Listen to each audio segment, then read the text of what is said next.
آپ آغاز کیجیے گا گفتگو کا، پھر انشاءاللہ کچھ سوالات بھی آپ کی خدمت میں پیش کیے جائیں گے۔ بسم اللہ الرحمن الرحیم۔ الصلاۃ والسلام علیک یا سیدی یا رسول اللہ وعلی آلک و اصحابک یا سیدی یا حبیب اللہ۔ بہت شکریہ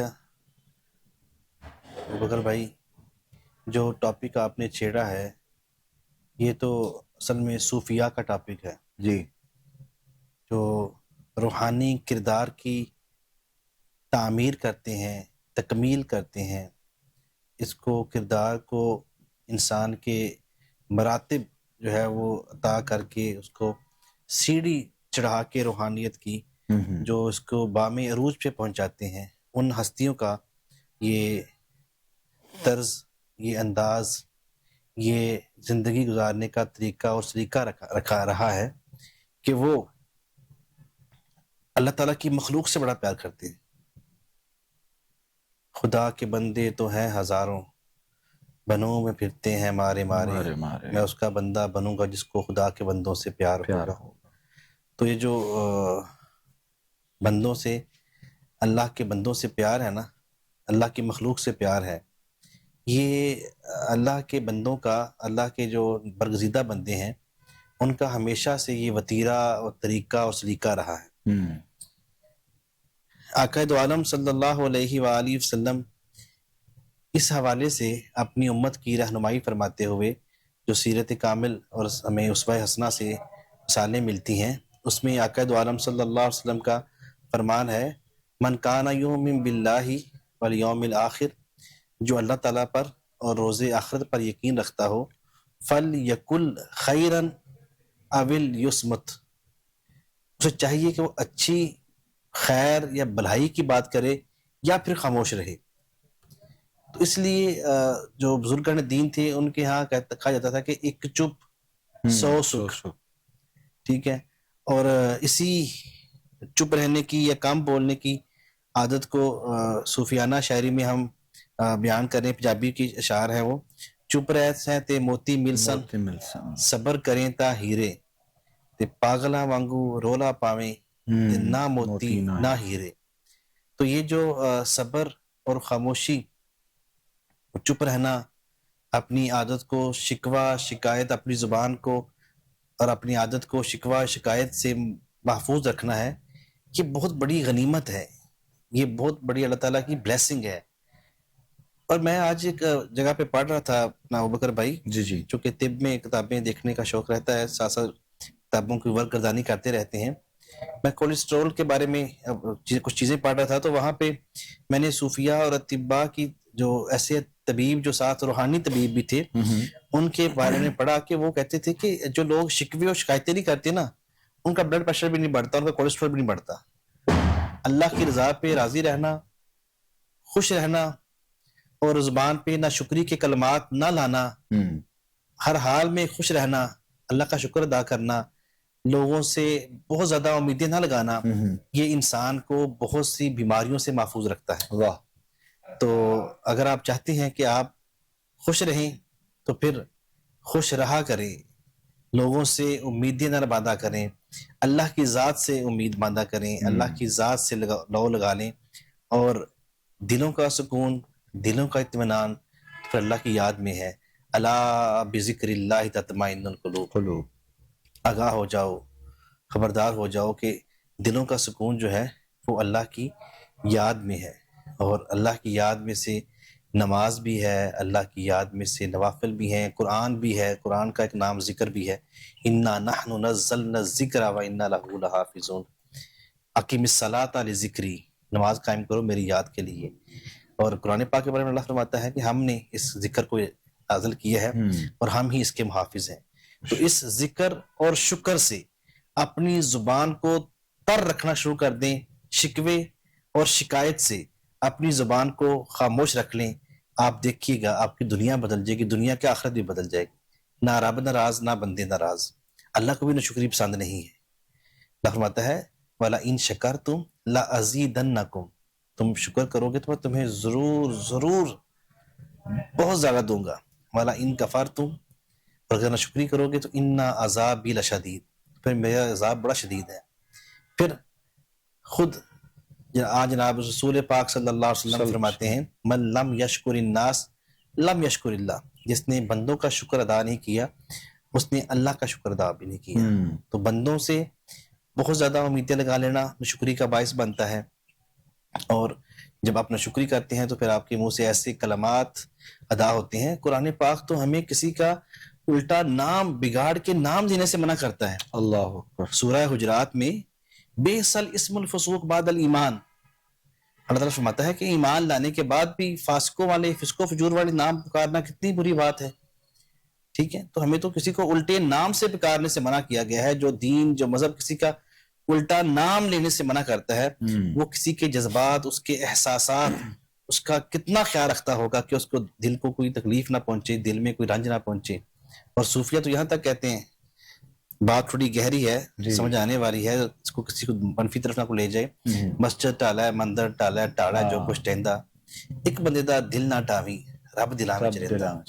اور چھوٹے ہوتے ہوئے ایک بات سنتے ہوتے تھے، پڑھتے ہوتے، تب یہ بات کی سمجھ نہیں تھی کہ لڑائی معاف کرو، اللہ دا گھر صاف کرو۔ ہم سمجھتے ہیں اللہ کا گھر صاف کرنے سے بات ہے مسجد صاف کرو، مسجد صفائی کرو۔ بالکل۔ تو اللہ کا گھر تو دل ہے بھائی، اللہ کا گھر تو دل ہے، اس کو صاف کرو، اس سے قدورتیں ختم کر دو، اس سے کینہ ختم کر دو، اس سے بغض ختم کر دو، اس کے اندر سے حسد کا گھن ختم کر دو، بالکل، اس کے اندر سے لالچ کا گھن ختم کر دو۔ اللہ نے یہاں رہنا، اللہ کا بساؤ ہے، اللہ کا جو ہے نا یہ گھر ہے۔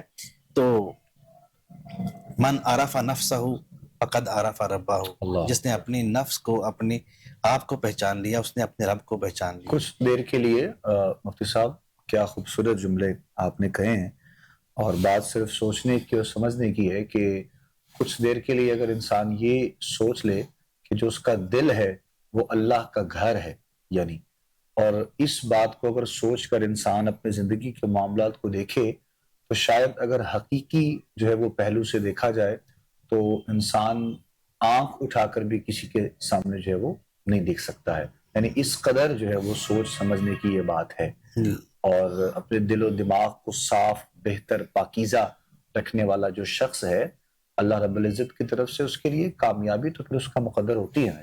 جی، اب دل کی بات آئی ہے تو مجھے وہ طویل حدیث یاد آتی ہے کہ نبی اکرم صلی اللہ علیہ وسلم نے فرمایا کہ انسان کے جسم میں الا ان فی الجسد مضغۃ، انسان کے جسم میں ایک لوتھڑا ہے، اذا صلحت صلح الجسد کلہ، جب وہ صالح ہو جاتا ہے، وہ ٹھیک ہو جاتا ہے، وہ اس کی عادتیں، حرکتیں ٹھیک ہو جاتی ہیں، صلح الجسد کلہ، تو پھر پورے کا پورا جسم ٹھیک ہو جاتا ہے۔ وَإِذَا فَسَدَتْ، جب اس میں فساد، اس میں بگاڑ آ جاتا ہے، فَسَدَ الْجَسَدُ كُلُّهُ، یہ بہت کتنے ہی معنوں میں اس حدیث کو ہم محمول کر سکتے ہیں، ہیلتھ کے معنی میں بھی کر سکتے ہیں، بالکل، اور روحانیت کے معنی میں بھی کر سکتے ہیں، جس دل کی ہم بات کر رہے ہیں اس پہ بھی کر سکتے ہیں۔ اس کے اینڈ پہ فرماتے ہیں قائد عالم صلی اللہ علیہ وسلم کہ الا وحی القلب، خبردار ہو جاؤ، سن لو، آگاہ ہو جاؤ، یہ دل ہے۔ تو دل کا صاف ہونا، دل کا پاکیزہ ہونا، دل کا جو ہے وہ گندگی سے پاک ہونا، یہ انسان کو جو ہے ایک صحت مند، روحانی طور پہ صحت مند جسم جو ہے وہ اس کی ہونے کی نشانی ہوتی ہے۔ بالکل، تو دلوں کو صاف کر لیں، دل ہے وہ دل جو تیری یاد سے معمور رہا۔ بالکل۔ اچھا، وہ بعض اوقات ہم اکثر ایسی کوئی بات ہوتی ہے نا، کوئی مسئلہ ہو جائے گھر میں، کوئی کسی جگہ پہ آپ کا، تو دو فریقین کا ملنا اور پھر ان کو ملانا ایک کردار ادا کرتا ہے، بیچ میں کوئی اچھا معاملہ ہوتا ہے، تو موقع پہ اکثر ہم نے دیکھا ہے کہ وہ یہ کہتے ہوئے گلے ملاتے ہیں کہ جی دلوں کو صاف کر کے ایک دوسرے کے ساتھ گلے ملیے گا یا بات کو ختم کر کے دیکھیے گا۔ تو اسی میں کچھ ایسے لوگ بھی ہیں کہ جو اس کے بعد بھی اپنے دلوں کو صاف جو ہے مفتی صاحب نہیں کرتے ہیں۔ تو اگر کسی ایسے بندے نے دل میں کوئی بات رکھی ہو، اس کا ملنا ملانا بھی ایک بڑا ضبط کیا گیا ہو، تو اس معاملے میں وہ بندہ پھر گنہگار تو ٹھہرائے گا نا جی، کیونکہ اس نے جن لوگوں نے اس کی صلح کروائی ہے، اس کو بٹھایا ہے، سارے معاملات کو دیکھا، سوچا، سمجھا ہے، وہ اگر جو ہے وہ ثواب کے حقدار ہو سکتے ہیں، یعنی اس اچھے عمل میں اللہ کی بارگاہ میں، تو جو بات کہہ کر بعد میں دل میں کوئی رکھ لے کسی کے لیے، جس کو ہم عام الفاظ میں منافقت کہہ دیتے ہیں آج کل کے دور میں اگر دیکھا جائے، تو وہ پھر گنہگار تو ہوا نا جی اللہ کی بارگاہ میں۔ جی بالکل ایسے ہی ہے کہ جس سے مبارکہ میں آتا ہے کہ ایاکم والحسد، حسد سے بچو۔ کیوں؟ حسد جو ہے یہ دل میں کسی کے بارے میں کینہ رکھ لینا، بغض رکھ لینا، جلنا، یہ ایسے نیکیوں کو کھاتا ہے جیسے خشک لکڑیوں کو آگ جلاتی ہے. اللہ اکبر. تو یہ ہم کسی کا کچھ نہیں بگاڑ رہے ہوتے ہیں، ہم اپنی ہی صحت بگاڑ رہے ہوتے ہیں، اپنے ہی اعمال میں نیکیوں کو کم کر رہے ہوتے ہیں، بالکل اپنے اعمال میں برائیوں کا اضافہ کر رہے ہوتے ہیں اور دوسرے کے اعمال میں نیکیاں شامل کر رہے ہوتے ہیں. شامل کر رہے ہوتے ہیں. میں نے ایک دفعہ جسے مبارکہ پڑھی اور اکثر پڑھی گزری نظر سے کہ الغیبت اشد من الزنا، کہ غیبت جو ہے نبی اکرم صلی اللہ علیہ وسلم نے ارشاد فرمایا کہ غیبت زنا سے زیادہ شدید گناہ ہے. صحابہ نے پوچھا یا رسول اللہ زنا اتنا بڑا گناہ اور غیبت کو آپ فرما رہے ہیں کہ یہ زنا سے بھی بڑا گناہ ہے، تو آپ صلی اللہ علیہ وسلم نے اس کی توجیہ بیان فرمائی کہ زنا جو ہے وہ اللہ تعالیٰ کی ذات سے کوئی بندہ توبہ کرے گڑ گڑا کے اللہ سے معافی مانگے اللہ معاف کر دیتا ہے، جبکہ غیبت جو ہے جس شخص کی غیبت کی گئی ہے جب تک وہ معاف نہ کرے اللہ معاف نہیں کرتا. اب جس شخص کے بارے میں آپ نے بدگمانی کی، اس کے بارے میں اس کی عدم موجودگی میں برا بلا بولا، تو آپ جب تک اس شخص کو معافی وہ نہیں آپ کو دیتا تو آپ کی جو ہے وہ اعمال میں سے نامہ اعمال میں سے وہ گناہ ختم نہیں ہوتا. تو اس لیے اس کو اتنا بڑا گناہ کہا گیا ہے. اور ہم ساری زندگی دوسروں کے بارے میں ہی کیوں سوچتے رہتے ہیں کہ وہ کیا کر رہا ہے، وہ یہ کر رہا ہے، وہ کر رہا ہے، جبکہ ہمیں جواب تو اپنے اعمال کا دیکھنا ہے کہ ہم کیا کر رہے تھے یا ہم نے کیا کیا. بالکل ٹھیک ہے. جو قبر میں ہم سے حساب ہوگا، سوال ہوگا، وہ یہ ہوگا کہ ہم نے اپنی عمر کہاں صرف کی، ہم نے اپنا مال کہاں خرچ کیا، نہ کہ اس کے بارے میں کہ دوسرے نے کیا خرچ کیا. تو ہم جس چیز میں اپنی ٹائم، اپنا وقت، اپنا جو ہے وہ چیزیں ضائع کر رہے ہیں وہ تو ہمارے متعلقہ چیز ہی نہیں ہے. بالکل دوسروں کی اصلاح کی کوشش کیجیے لیکن بعد میں پہلے اپنی اصلاح کر لیں، خود کو ٹھیک کر لیں، پھر دوسروں کو بھی ٹھیک کیجیے گا. اور جب ہم سب اپنے آپ کو ٹھیک کرنا شروع ہوں گے تو سب ٹھیک ہو جائیں گے. وہ شعر ہے نا ایک، جب تک نہ تھی اپنی عیبوں پر نظر دیکھتے رہے اوروں کے عیب و ہنر، اور جب پڑی اپنے عیبوں پر نظر تو جہاں میں کوئی برا نہ رہا. تو ہم دوسروں کے عیبوں کو ٹٹولتے رہتے ہیں، کبھی ہم اپنے اندر جھانک کے تو دیکھیں، اپنے عیبوں کو تو جو ہے وہ دیکھیں. ہاں جی، وہ کیا شعر ہے کہ آسمانی بلے شاہ آسمانی اڑدیاں پڑھنا کبھی اپنے اندر گھر بیٹھا تو صحیح. بالکل بالکل اپنے اندر جو ہماری چیزیں ہیں، ہماری جو ہے وہ. اچھا، ایسے معاشرے میں بھی بڑے لوگ ہیں اور میں بہت سے ایسے لوگوں کو جانتا بھی ہوں. یعنی ظاہر ہے آپ جس معاشرے میں رہتے ہیں تو آپ کے سراؤنڈنگ میں ارد گرد میں ایسے لوگ ہوتے ہیں، تو انسان سیکھتا رہتا ہے، سمجھتا رہتا ہے اپنے علماء سے. ہماری یہ خوش قسمتی ہے الحمدللہ کہ ہمارا جو اٹھنا بیٹھنا ہوتا ہے ایسے لوگوں سے ہے. اور اگر بات ہم پروگرام کی کریں تو میں اگر اپنی بات بھی کروں تو میرے لیے بھی یہ خوش قسمتی ہوتی ہے کہ علماء یہاں پر ہوتے ہیں، ہمارے ساتھ ہوتے ہیں، گائے بگائے ہماری بھی رہنمائی ہوتی رہتی ہے. کچھ جاننا ہوتا ہے تو ہم پوچھ لیتے ہیں، کوئی مسئلہ ہوتا ہے تو ہم پوچھ لیتے ہیں. اور بعض دفعہ ایسا بھی ہوتا ہے کوئی ایسا معاملہ ہو تو ہم کال کر کے بھی آپس میں بات ہو جاتی ہے کسی مسئلے پہ، کسی شرعی مسئلے پہ. تو لیکن کچھ سراؤنڈنگ میں ایسے لوگ ہوتے ہیں کہ جن کے بارے میں آپ کو معلوم ہوتا ہے کہ یہ بندہ کس مقام پہ ہے، کس لیول کا ہے، اور وہی بندہ آپ کو آج کل کے دور کی اگر بات کریں تو سوشل میڈیا پہ اور آپ کے معاشرے میں آپ کو ایک بڑا فلسفر جو ہے وہ بنا ہوا نظر آتا ہے. وہ بندہ ہمیں نظر آ رہا ہوتا ہے. اگر ہم آج کل کے دور کی بات کر رہے ہیں تو ہم ان کے سٹیٹس دیکھیں گے فیس بک پہ، واٹس ایپ پہ، تو ہمیں معلوم ہوگا کہ شاید یہ اللہ کا بڑا ہی کوئی قریب ہے، اللہ کے بڑا ہی کوئی نیک بندہ ہے. لیکن حقیقت آپ اس کی جانتے ہوں گے. اگر آپ کچھ کہیں گے نہیں یا کہتے نہیں ہیں تو یہ اعلیٰ ظرفی ہوتی ہے، آپ کے خاندانی ہونے کی ایک ثبوت ہے یہ بھی. اور آپ کا جو ہے وہ ایک اعلیٰ ظرفی کے ساتھ ساتھ اچھا جو ہے وہ مظاہرہ آپ کر رہے ہوتے ہیں. لیکن معلوم ہوتا ہے بندوں کو کہ یہ کس جو ہے وہ لیول کا بندہ ہے، تو وہ بھی اپنے آپ کو چھپا رہا ہوتا ہے. پتہ نہیں وہ چہرہ جو ہے وہ مفتی صاحب کس حوالے سے ہوگا، مطلب اس کے دو چہرے ہیں، ہم یہ سوچیں گے سمجھیں گے، یا پھر وہ کس کو دھوکہ دے رہا ہے؟ یعنی اللہ کی ذات کے ساتھ کوئی ایسا معاملہ کر رہا ہے یا معاشرے میں لوگوں کے ساتھ؟ میرے خیال میں وہ خود کو دھوکہ دے رہا ہے. خود کو دھوکہ کسی کو دھوکہ کیا دے سکتا ہے؟ اللہ کی ذات سے کو کسی نے دھوکہ دینے کی کسی میں ہمت ہے؟ بالکل. وہ جو سمجھتے ہیں کہ ہم اللہ کا دھوکہ دے رہے ہیں، اللہ فرماتا ہے یخادعون اللہ، وہ اللہ تعالیٰ کا دھوکہ دیتے ہیں، حالانکہ وہ خود کو دھوکہ دے رہے ہیں. اللہ تعالیٰ کو دھوکہ کسی نے کیا دے سکنا ہے؟ اور وہ اللہ کی ذات کے اوپر ان کا کیا یہ ایمان نہیں ہوتا کہ واللہ علیم بذات الصدور، اللہ تو جو سینوں میں چھپی ہوئی باتیں ہیں ان کو بھی جانتا ہے. ہمارے جو ذہن اور دماغ کے دریچوں میں جو باتیں چل رہی ہوتی ہیں وہ مالک جو ہے نا وہ علام الغیوب ہے، عالم غیب ہے، وہ تو سب کچھ جانتا ہے. ہم اس کو تو دھوکہ نہیں دے سکتے. بالکل. ہم جو ذو الوجہین لوگ ہوتے ہیں، جو ٹو فیسز لوگ ہوتے ہیں، جن کو ہم منافق کہتے ہیں، جو جب آپ کے پاس ہوں گے تو وہ لگے گا جیسے آپ کے ہیں، دوسرے کی برائیاں کریں گے. دوسرے کے پاس ہوں گے تو اس کی اچھائیاں کریں گے، وہاں پہ آپ کی برائیاں کریں گے. تو ایسے لوگ دوسروں کو دھوکہ دینے کی کوشش کر رہے ہوتے ہیں، حقیقت میں وہ خود کو دھوکہ دے رہے ہوتے ہیں. دھوکہ دے رہے. اچھا، بڑا کردار ادا کر رہے ہوتے ہیں بڑا معاشرے میں نا، ادھر بھی ہوتے ہیں ادھر بھی ہوتے ہیں، دونوں طرف ہوتے ہیں. اچھا، یہ بات چھپی رہتی نہیں ہے، یہ چیز بڑی واضح ہے کہ آپ سمجھتے ہیں کہ آپ کسی کو دھوکہ دے رہے ہیں تو اس کو علم نہیں ہو رہا. ایسا نہیں ہوتا. صحیح. چیزیں چھپی رہتی نہیں ہیں. یہ اللہ تعالیٰ کا نظام ہے کہ یہ مکافات عمل ہے، پھر وہ آپ کے سامنے چیزیں آتی ہیں. تو اس لیے اگر آپ چاہتے ہیں کہ آپ سے دھوکہ نہ ہو تو کسی سے دھوکہ نہ کریں. اگر چاہتے ہیں آپ کی دل آزاری نہ ہو تو کسی کی دل آزاری نہ کریں. بالکل. آپ چاہتے ہیں کہ آپ کے حقوق تلف نہ کیے جائیں تو لوگوں کو ان کا حق دینا شروع کرتے ہیں. آپ چاہتے ہیں کہ آپ سے احترام سے بات کی جائے تو آپ لوگوں سے احترام سے بات کرنا شروع کر دیں. آپ جو بانٹیں گے وہی ملے گا، جو بوئیں گے وہی آپ کاشت کریں گے. آپ یہ ہو ہی نہیں سکتا کہ آپ برائی بیجیں وہاں سے اچھائی ہوگا کیا جی. ٹھیک ہے.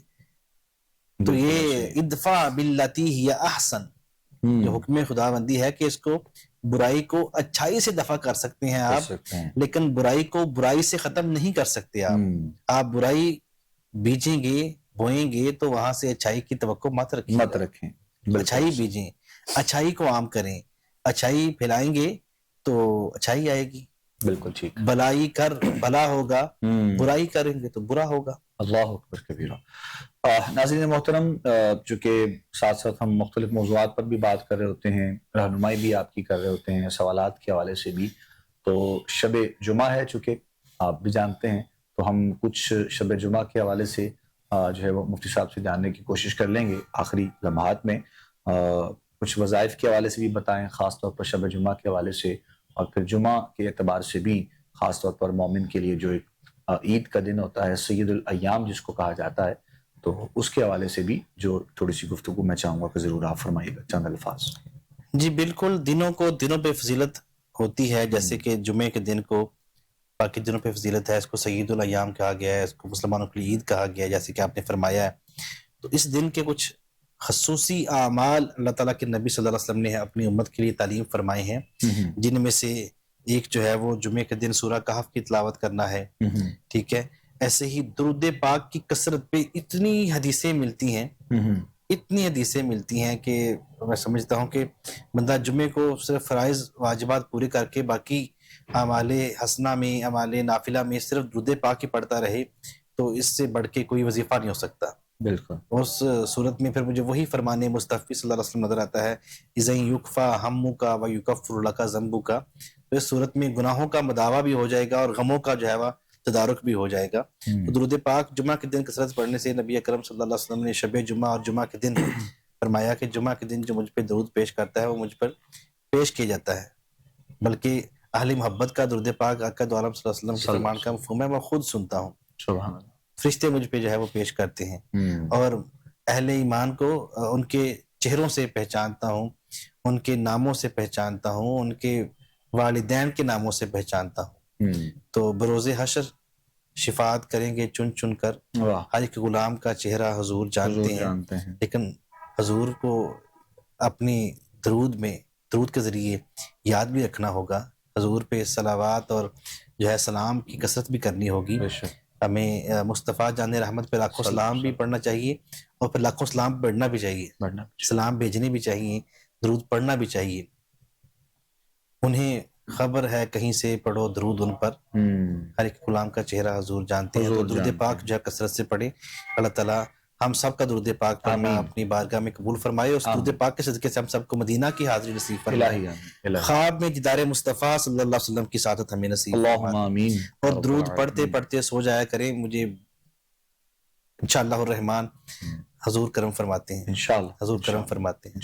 بہت شکریہ مفتی صاحب آپ کا بھی. ناظرین محترم، گفتگو آپ سماعت کر رہے تھے، مختلف موضوعات کی جانب بھی توجہ دلائی جاتی ہے، رہنمائی بھی آپ لوگوں کو کی جاتی ہے، اور اس کے ساتھ ساتھ چونکہ شب جمعہ ہے اس کی فضیلت کے حوالے سے بھی چند کلمات مفتی صاحب نے کہے ہیں. اللہ کریم کی بارگاہ میں دعا ہے پروردگار عالم عمل کی توفیق ہم سب کو عطا فرمائے. آخر میں دعا ہوگی انشاءاللہ. مفتی صاحب ہر روز کی طرح دعا کروائیں گے، اور تمام عالم اسلام کے لیے، دیکھنے اور سننے والوں کے لیے ہمارے ساتھ آپ اس خاص دعا میں شامل ہو جائیے گا. اللہ کریم آپ پر اپنا خاص کرم اور اپنا فضل فرمائے. اپنے میزبان ابوبکر سلطانی کو، مفتی صاحب کو، ہماری کوہ نور کی پوری ٹیم کو خاص دعا میں یاد رکھیے گا. اجازت دیجیے گا. السلام علیکم ورحمۃ اللہ وبرکاتہ. الحمدللہ رب العالمین والصلاة والسلام علی سید الانبیاء والمرسلین وعلی آلہ واصحابہ وازواجہ اجمعین. ربنا آتنا فی الدنیا حسنۃ وفی الآخرۃ حسنۃ وقنا عذاب النار. اے مالک دو جہاں، اے خالق دو جہاں، تیری بارگاہ میں تیرے حبیب صلی اللہ علیہ وآلہ وسلم کے تصدق سے دعا مانگتے ہیں. جتنے بھی ہمارے سامعین ہیں، حاضرین ہیں، ناظرین ہیں، دنیا بھر میں ہمارے پروگرام میں شامل ہیں، ان سب کی نیک دلی تمنائیں، آرزویں، التجائیں پوری فرما. بے گھروں کو گھر عطا فرما، بے اولادوں کو نیک صالح زندگی والی اولاد عطا فرما، اولاد والوں کی اولاد کو نیک اور فرما بردار بنا. بیماروں کو شفاء کاملہ عطا فرما. جسمانی طور پہ، روحانی طور پہ جو بیمار ہیں سب کو شفاء کلی عطا فرما. اے میرے مالک بے روزگاروں کو حلال وسیع روزگار عطا فرما. یا رب العالمین مسلمان جہاں بھی کہیں ظلم کا شکار ہیں انہیں اس ظلم سے نجات عطا فرما. اہل اسلام کا اتفاق و اتحاد نصیب فرما. اہل پاکستان کی خیر فرما. میرے پیارے ملک پاکستان کو باری تعالیٰ ہمیشہ شاد آباد فرما. اس کو بری نظر سے محفوظ فرما، فتنہ فساد سے محفوظ فرما. یا رب العالمین اس کی سرحدوں کی خیر فرما، اس کے محافظین کی خیر فرما. حی علی الفلاح پروگرام کی پوری ٹیم اور کوہ نور چینل کی پوری ٹیم کی خیر فرما. آمین. الہی اول خیر، آخر خیر، ظاہر خیر، باطن خیر، وانت ارحم الراحمین. صلی اللہ تعالی علی رسولہ خیر خلقہ محمد وآلہ وصحبہ اجمعین برحمتک یا ارحم الراحمین.